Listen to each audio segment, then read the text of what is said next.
tu étais quand moi je prêchais à Capernaum? Tu étais où quand j'ai ressuscité Lazare? Tu étais où? Et puis tu me dis de me souvenir de toi. Va d'abord te purifier. Non, Jésus est bon. Est-ce que quelqu'un peut acclamer Jésus?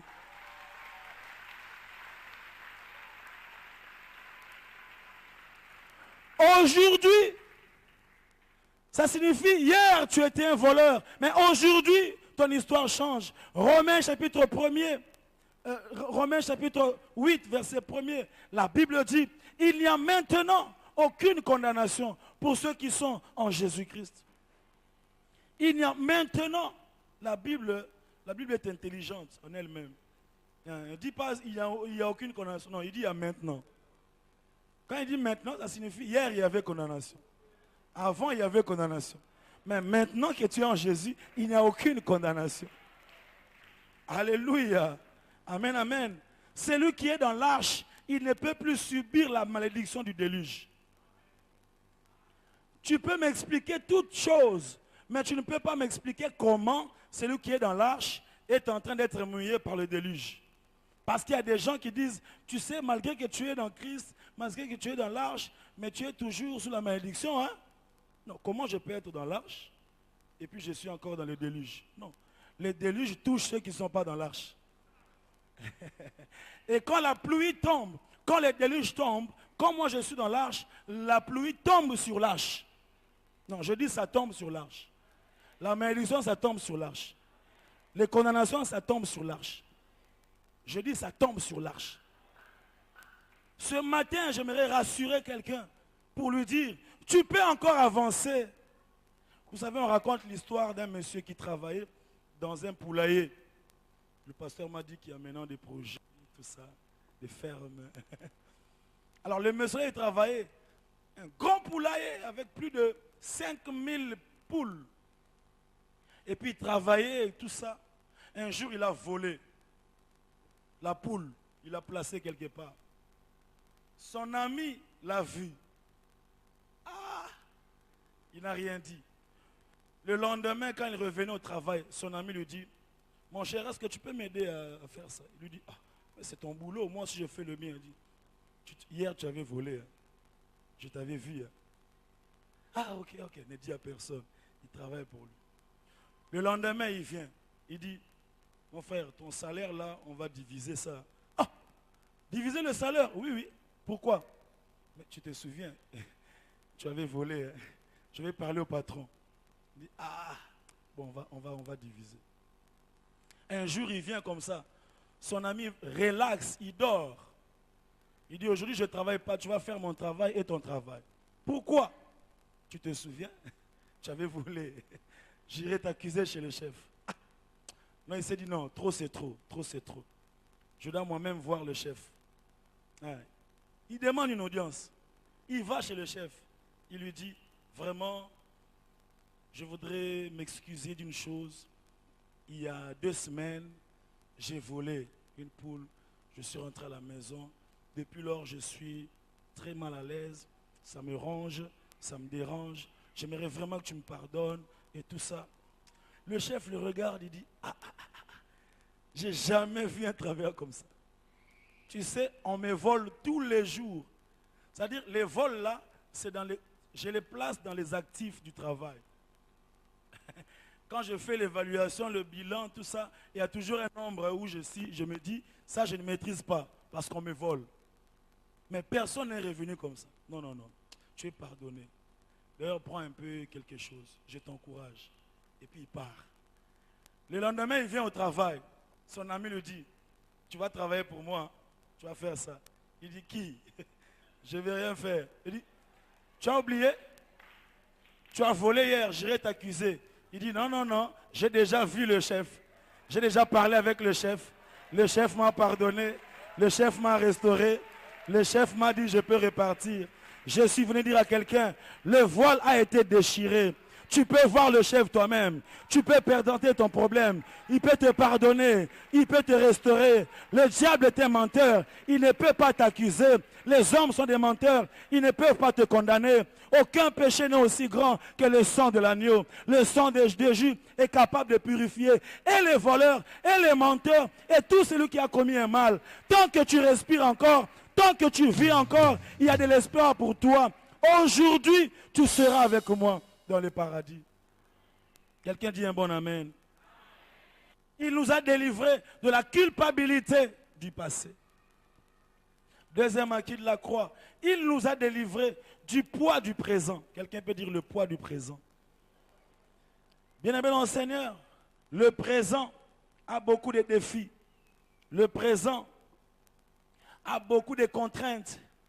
Le présent, notre vie présente, a beaucoup de réalités, beaucoup de surprises désagréables. Mais écoute ce que Dieu dit. Ce n'est pas bien d'affronter ton présent par tes propres efforts. À la croix, le Seigneur Jésus nous délivre du poids du présent, des soucis du présent. Vous savez, beaucoup de chrétiens, ils sont chrétiens, ils chantent à l'église, mais quand c'est lundi, mardi, ils affrontent la vie seuls. Ils n'ont pas ce mécanisme qui consiste à laisser à Dieu son combat et à vivre dans l'assurance et dans la paix. Je voudrais dire à quelqu'un, il nous a délivrés du poids du présent. Le présent est plein de stress, des contraintes, des maladies, le loyer, le travail, des choses à faire, les contradictions, les surprises désagréables, quelqu'un qui tombe malade, imprévu, et Dieu dit, je suis toujours là à tes côtés. La vie chrétienne, c'est se rassurer de la présence de Dieu et lui faire confiance et avancer dans la vie avec la paix de Dieu. Le Seigneur Jésus dit, ne vous inquiétez de rien. Voilà ce que Jésus dit. Ne vous inquiétez. Non, mais est-ce que c'est sérieux ça?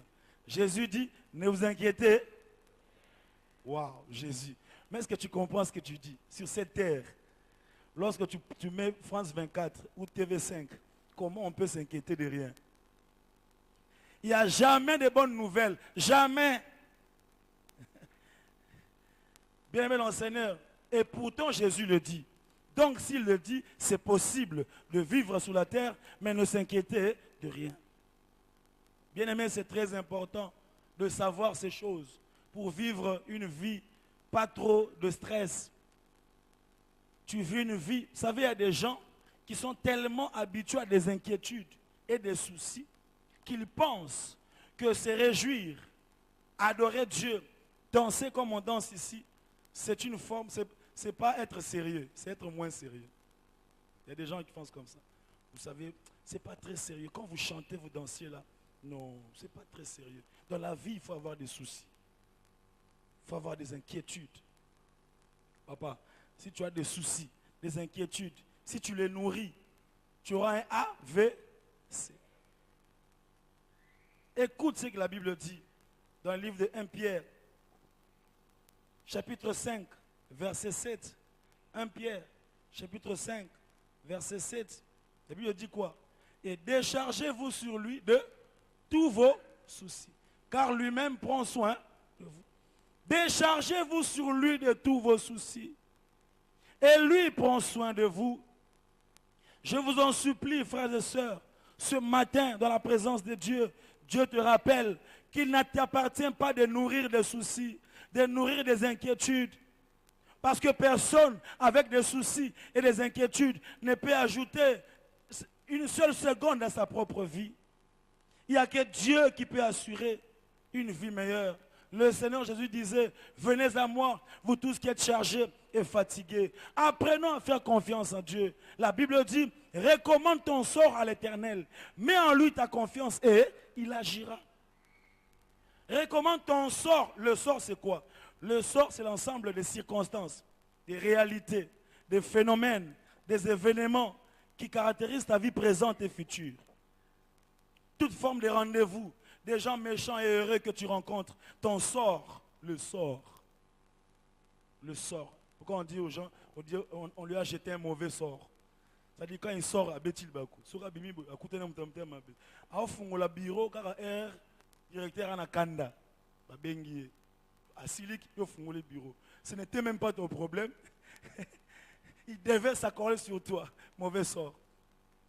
Mais Jésus dit, recommande ton sort à. Je prie ce matin que l'Éternel prenne soin de toi. Qu'il prenne soin de tes soucis, de tes inquiétudes. Que tu marches dans la paix. Quand vous voyez des gens danser, louer Dieu, ce n'est pas qu'ils ont tout. Mais ils ont appris à faire confiance en Dieu. Apprends à faire confiance en Dieu. C'est ça aussi la vie chrétienne. Ne sois pas comme cette maman qui a quitté Kinshasa. Alors avec ses marchandises. Baby c'est mais maman, place ses alliés à autre habité. Bilo nangai. Yanga moko. Ba souci nangai. Inquiétude nangai. Minyoko nangai biso bato estomac. Biso bato hypertension. Biso bato ba problème. Botika qui funda nangai. Bien aimé, depuis Kinshasa jusqu'à Matadi avec marchandises comme ça. A commis na parking à Kitisibwe, torticoli, king of the mais maman, qu'est-ce qu'il y a? Oh, na mema qui me kumba na ngai bana Kinshasa. Il dit mais oh, dans les billets que toi tu as payés là, il y a une place réservée à tes colis pour que tu sois à l'aise dans le bus, que tu manges un peu, que tu bouges un peu. Je suis venu dire à quelqu'un, dans les acquis de la croix, dans le salut que tu as reçu de la part de Dieu, il y a une place réservée à tes soucis. Il y a une place réservée à tes inquiétudes. C'est ce matin que Jésus te délivre des soucis. Je sais que parfois c'est difficile humainement, mais je prie qu'il y ait une